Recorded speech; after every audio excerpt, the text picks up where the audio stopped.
10, 9, 8, 7, 6, 5, 4, 3, 2, 1, 0.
Saya memang merupakan keturunan dari pengusaha batik. Ayah saya mulai tahun 1923 merupakan pedagang batik di Lasun sini. Mungkin saja omsetnya perusahaan batik yang ada di ayah saya itu merupakan mungkin termasuk terbesar. Jadi omsetnya merupakan seluruh Nusantara menjadi langganan ayah saya. Kecuali itu luar pulau, yaitu di Singapura, Penang, macam-macam sampai di Hong Kong, bahkan sampai di Suriname. Karena apa? Suriname merupakan jajahan dari Belanda. Jadi omsetnya yang di Suriname besar sekali. Satu bulannya mungkin sampai 500 potong. Jadi maka dari itu pada waktu itu ada polemik mengenai Malaysia dan sini mengenai batik asal dari Malaysia. Saya membantah keras pada waktu itu. Saya membantah keras karena tidak mungkin saya sendiri, saya tahu. Mulai 22 dan 23 itu saya sudah dengar kalau ayah saya sudah mengusahakan batik.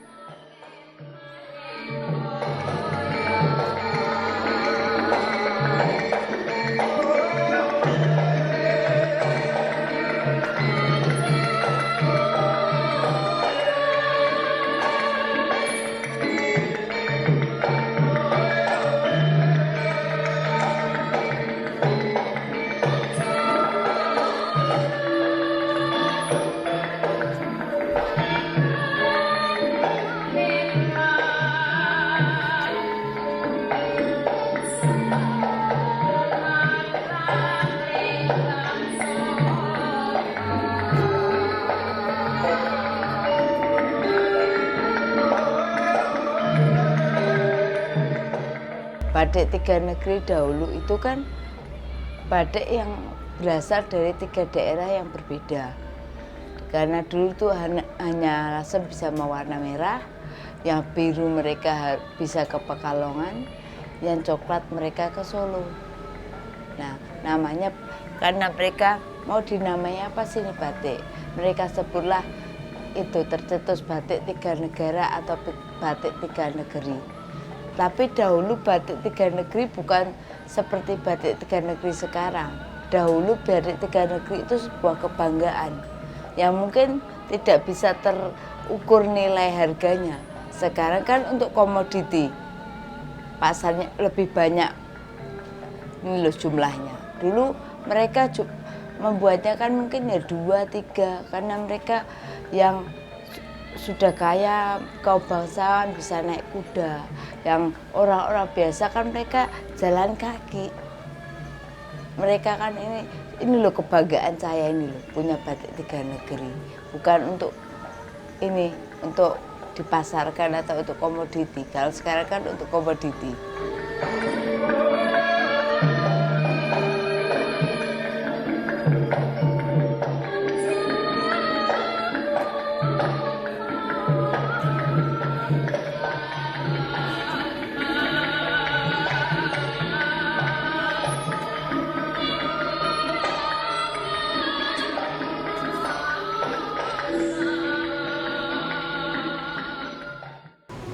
Nah, batik tiga negeri ini sebenarnya juga punya khasanah yang sangat menarik dari Lasem, karena dalam penelusuran saya memang genetik batik tiga negeri itu ada di Lasem karena mereka dimulai dengan belangko warna merah darah ayamnya dengan motif-motif bunga seruni, bunga krisan, dan ini sangat khas motif Cina dengan tambah ornamen seperti walet, ornamen kupu-kupu, kemudian baru dimodifikasi dengan ornamen bunga-bunga Eropa.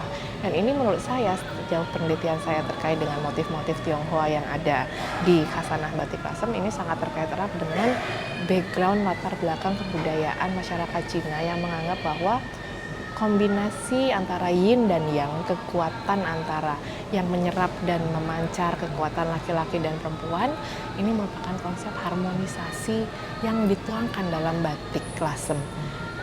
Tak lepas kemudian masuknya motif-motif lokal seperti latoh, rumput laut, kemudian batu krica, batu-batu yang konon merupakan kisah terkait dengan pembuatan jalan raya pos atau jalan raya Daendels ketika masyarakat Lasem memecahkan batu-batu untuk pembuatan jalan tersebut menjadi khasanah motif batik Lasem.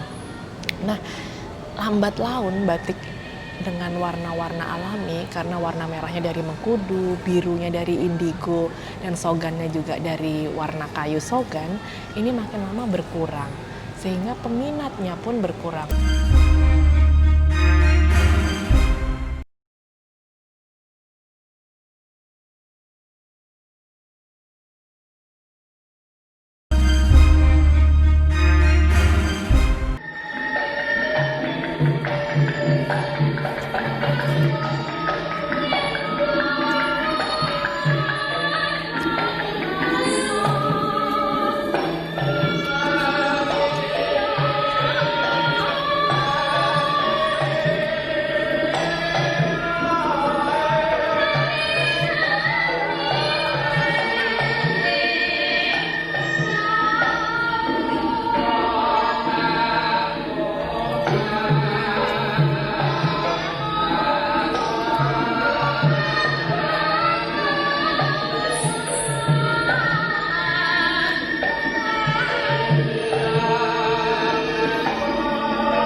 Sejauh ini yang saya tahu tentang adanya batik tiga negeri, kebetulan saya juga punya kainnya itu prosesnya sangat luar biasa. Karena pewarnaannya itu diproses di 3 kota, Pekalongan, Jogja, dan di Lasem sendiri.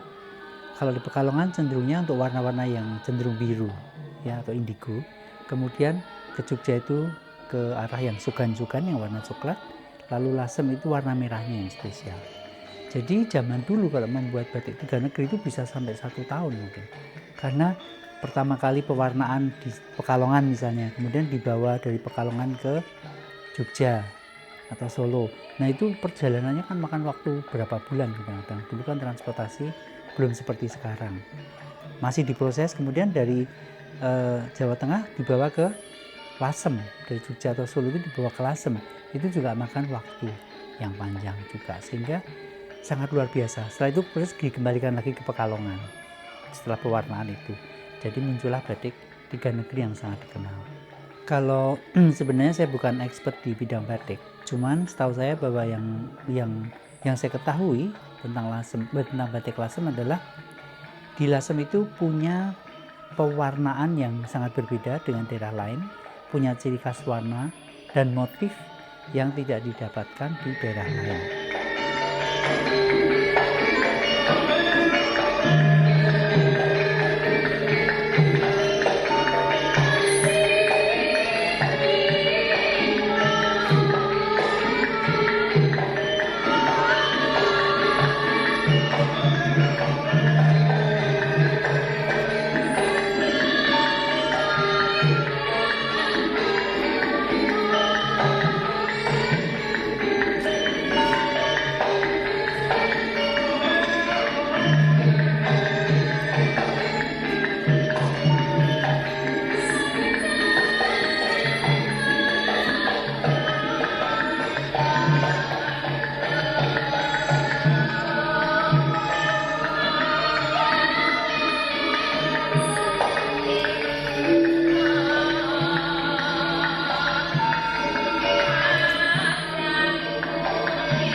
Warna yang paling dominan di batik Lasem ini yaitu warna ini, namanya getih pitik, darah ayam, merah ayam.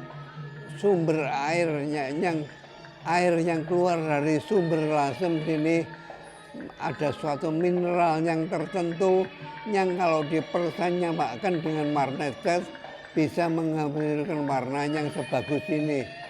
Oh ya alhamdulillah kalau gitu, karena sumbernya yang keluar dari sumber Lasem sini mengandung satu mineral yang kalau dipersenyawakan dengan cat Lasem, cat batik bisa mengeluarkan warna secerah ini.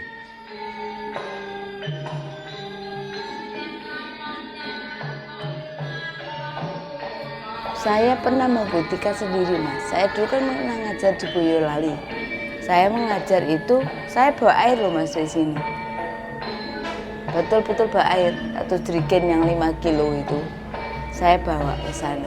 Saya perlihatkan warna yang dari air Lasem sama warna yang di air dari Boyolali, warnanya beda.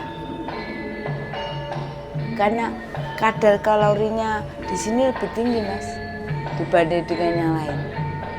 Air dari zaman kakek itu pengaruh juga, karena kita setiap pembatik memang harus punya tandon air untuk nampung air hujan. Karena kalau kita menggunakan air PDAM, air sumur ataupun air gunung itu kadang hasilnya tidak maksimal seperti air hujan. Itu pun kita sudah buktikan di tempat lain pun itu tidak bisa sama kayak di Lasem. Walaupun sama-sama kita nampung air hujan tidak bisa sama. Jadi hasilnya tetap lebih bagus di Lasem. Kalau merah sendiri kan pengaruhnya kemungkinan dari Cina. Zaman waktu itu ada pengaruh dari Cheng Ho yang membawa. Karena kalau warna merahnya Lasem tuh kita bilang merah darah ayam, itu bisa dibilang warna paling boros di antara yang lain. Jadi katakanlah warna yang lain, kalau warna merah menghasilkan 1 kain, kalau warna lain bisa 5 kain. Unggulan dari Lasem sendiri dari dulu sampai sekarang itu masih warna merahnya yang dominan.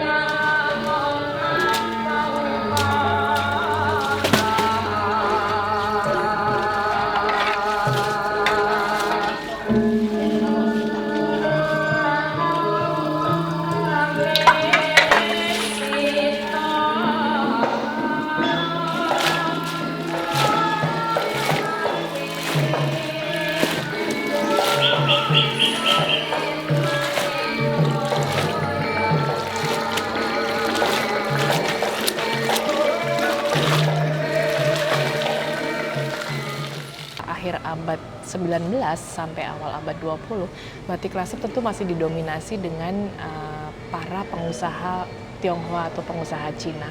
Dan warna-warna pakem batik lasem itu jelas terkenal dengan warna merahnya. Merah getih pitik atau darah ayam ini menjadi salah satu faktor utama mengapa batik lasem itu khas. Karena menurut para sesepuh batik dan juga pengusaha batik yang bergerak di batik pakem lasem menyebutkan bahwa merah darah ayam ini tampaknya walaupun terbuat dari bahan kimia hanya bisa diproduksi diproses di lasem karena kadar kandungan mineral air lasem itu berbeda dengan daerah lainnya. Nah, saya juga mengamati bahwa tekstil, pewarna tekstil ini baru muncul kan sekitar akhir-akhir abad 19. Sebelumnya batik warna merah lasem itu sudah berjaya dan ini terjadi akibat adanya warna alami yang terbuat dari akar mengkudu dicampur dengan minyak jarak. Walaupun saya melihat tradisi ini sudah tidak ada lagi karena sudah tergantikan oleh pewarna tekstil. Nah, memang cukup menjadi perhatian saya bahwa sampai saat ini penggunaan pewarna alami masih baru dikembalikan lagi di lasem. Jadi memang pewarna tekstil masih sangat kuat. Perhatian orang untuk warna-warna pakem itu berkurang. Sehingga saya dapat memahami bahwa penjualan batik-batik lasem yang pakem terutama itu juga agak menurun. Kalau kita lihat warna-warna lasem yang klasik, terutama batik tiga negeri yang memiliki warna merah, kemudian biru tradisi Pekalongan biru Belanda dan sogan coklat tradisi dari Solo Jogja, ini dianggap sebagai warna-warna kuno. Padahal pada masanya batik tiga negeri ini memiliki genetis dari lasem. Lambat laun batik dengan warna-warna alami karena warna merahnya dari mengkudu, birunya dari indigo, dan sogannya juga dari warna kayu sogan, ini makin lama berkurang. Sehingga peminatnya pun berkurang. Walaupun sempat jadi trendsetter batik tiga negeri ini di Jawa Barat dan sampai ke Indonesia Timur cukup booming pada waktu itu. Tapi ternyata pewarna tekstil mengubah banyak hal. Itu juga mengurangi minat orang terhadap batik tiga negeri. Kemudian perubahan-perubahan lain adalah mulai masuknya cap. Pada tahun 1930-an, 1940-an, cap itu sebenarnya sudah masuk di lasem. Sayang tidak berkembang karena masyarakat di lasem lebih banyak menggunakan canting batik tulis sebagai roh mereka dalam membuat batik lasem. Nah, belakangan kecenderungan peminatan terhadap batik sempat menurun, saya kira dari cerita-cerita yang saya dapat dari narasumber di lasem, bahwa era-era tahun 70-an itu sudah mulai lesu juga, pewarna tekstil juga sudah mulai berkurang karena yang sebelumnya diimpor dari Belanda, dari Jerman, itu juga sudah tidak masuk lagi pewarna tekstilnya. Saya rasa ini juga menjadi masalah sendiri ketika mereka mau mengembangkan batiknya dengan warna-warna keren dari Eropa ini, stok pasokannya udah nggak ada. Nah, akhirnya terjadilah penurunan, sempat menurun, minat batik juga mulai berkurang sampai kemudian digalakan kembali penggunaan batik. Puncak-puncaknya juga ketika tahun 2012 batik dinobatkan sebagai warisan UNESCO gitu kan ya. Dan ini juga baru membuat gairah batik lasem yang tulis itu tumbuh kembali.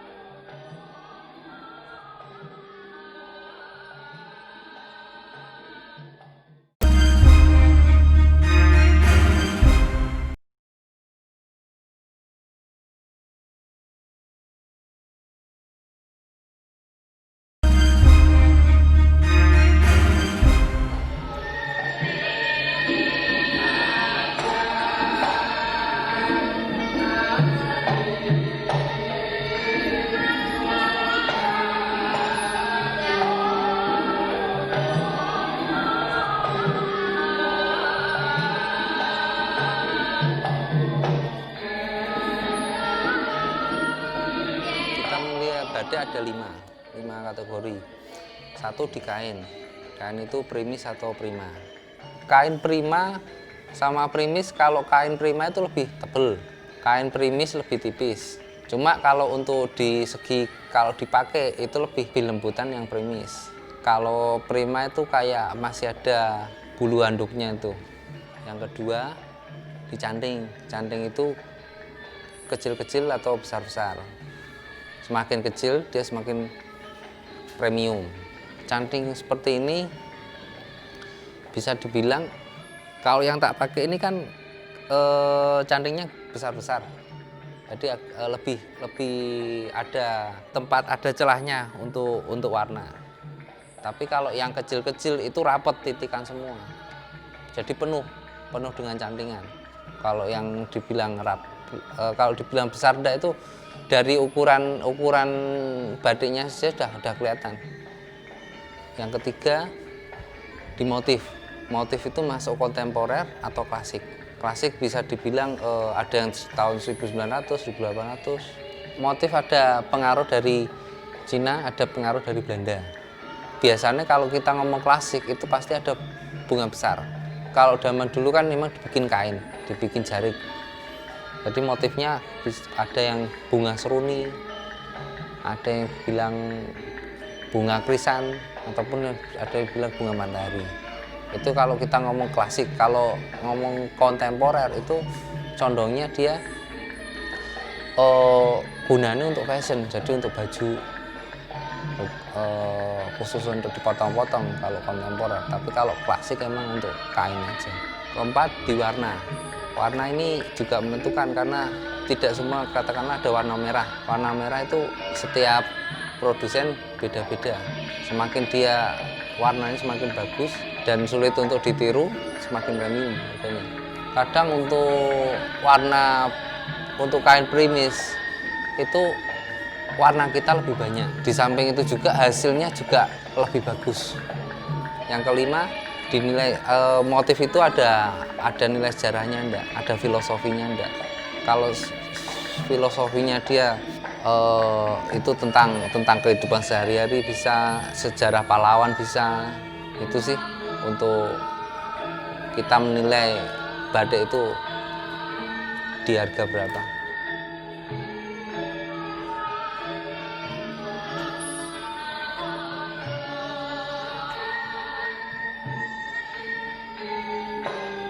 Nah, batik Tiga Negeri ini sebenarnya juga punya khasanah yang sangat menarik dari Lasem, karena dalam penelusuran saya memang genetik batik Tiga Negeri itu ada di Lasem karena mereka dimulai dengan belangko warna merah darah ayamnya dengan motif-motif bunga seruni, bunga krisan, dan ini sangat khas motif Cina dengan tambah ornamen seperti walet, ornamen kupu-kupu, kemudian baru dimodifikasi dengan ornamen bunga-bunga Eropa. Dan ini menurut saya, sejauh penelitian saya terkait dengan motif-motif Tionghoa yang ada di khasanah batik Lasem, ini sangat terkait erat dengan background latar belakang kebudayaan masyarakat Cina yang menganggap bahwa kombinasi antara yin dan yang, kekuatan antara yang menyerap dan memancar kekuatan laki-laki dan perempuan, ini merupakan konsep harmonisasi yang dituangkan dalam batik Lasem. Motif-motif lokal seperti latoh, rumput laut, kemudian batu krica, batu-batu yang konon merupakan kisah terkait dengan pembuatan jalan raya pos atau jalan raya Daendels ketika masyarakat Lasem memecahkan batu-batu untuk pembuatan jalan tersebut menjadi khasanah motif batik Lasem. Ketika tahun 2012 batik dinobatkan sebagai warisan UNESCO gitu kan ya, dan ini juga baru membuat gairah batik Lasem yang tulis itu tumbuh kembali. Nah, permasalahannya ketika kita membicarakan batik Lasem, selain di tren motif pakem yang sudah berkurang, kemudian munculnya motif baru, khasanah warna baru, kita juga bertemu atau berhadapan dengan munculnya printing, munculnya sablon dengan motif-motif batik. Dan ini perlu diwaspadai juga karena sudah mulai masuk ke Lasem. Kita lihat contoh di Pekalongan, di Solo. Batik tulis tampaknya cukup menghadapi masalah yang signifikan terkait dengan cap dan printing. Dan Lasem tidak sedang menghadapi hal itu. Nah, yang menarik saat ini mungkin saya bisa mengatakan bahwa khusus untuk khasanah batik Tiga Negeri Lasem di Jawa Tengah, tampaknya Lasem sekarang menjadi garda terakhir perjuangan batik Tiga Negeri. Selain kita kalau melihat di Batang itu pembatiknya juga sudah mulai tua-tua dan berkurang. Kemudian di Pekalongan sendiri, di Kedung Wuni, di daerah pecinannya, pembuat batik-batik Pekalongan sudah sangat berkurang. sekarang hanya tinggal ada 2 orang rumah batik Pekalongan yang masih eksis.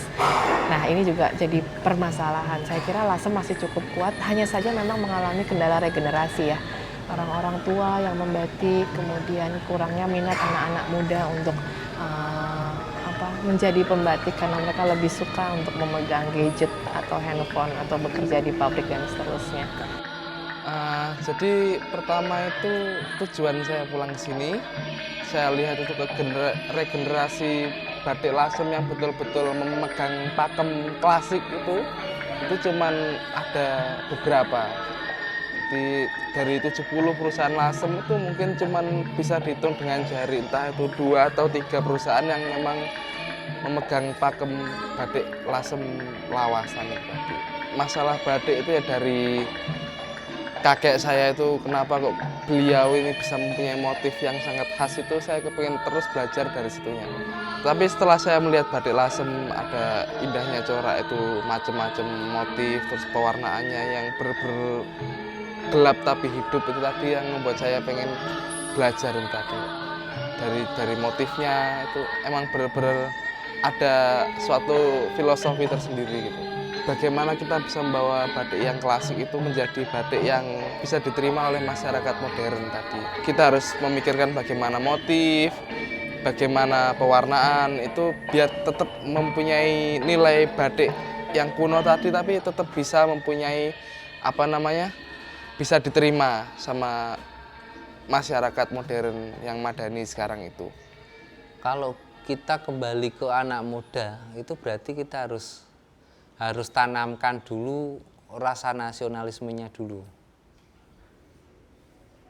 Kecintaan tanah air, terus kecintaan akan tempat lahirnya.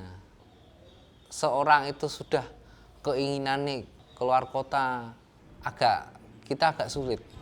Kecuali dia sudah melalang buana dan dia rindu akan kampung halamannya. Nah, itu di situ kita bisa pupuk untuk kecintaannya, entah itu dari segi batik, bangunan ataupun kebiasaan. Karena kalau dibilang sih emang untuk sekarang butuh kan generasi yang senior sudah hampir beralih ke generasinya kita. Akan dibawa kemana ini Lasem? Entah masih mempertahankan tradisinya atau kita ikut-ikutan tradisi dari luar. Karena di sini masih bisa dibilang kita tidak memandang suku, ras atau agama. Jadi kita kumpul ya semua kalangan. Alhamdulillah sebelumnya itu sejak Bupati sebelumnya ini kita itu membuat namanya sekolah batik, itu ada Mas.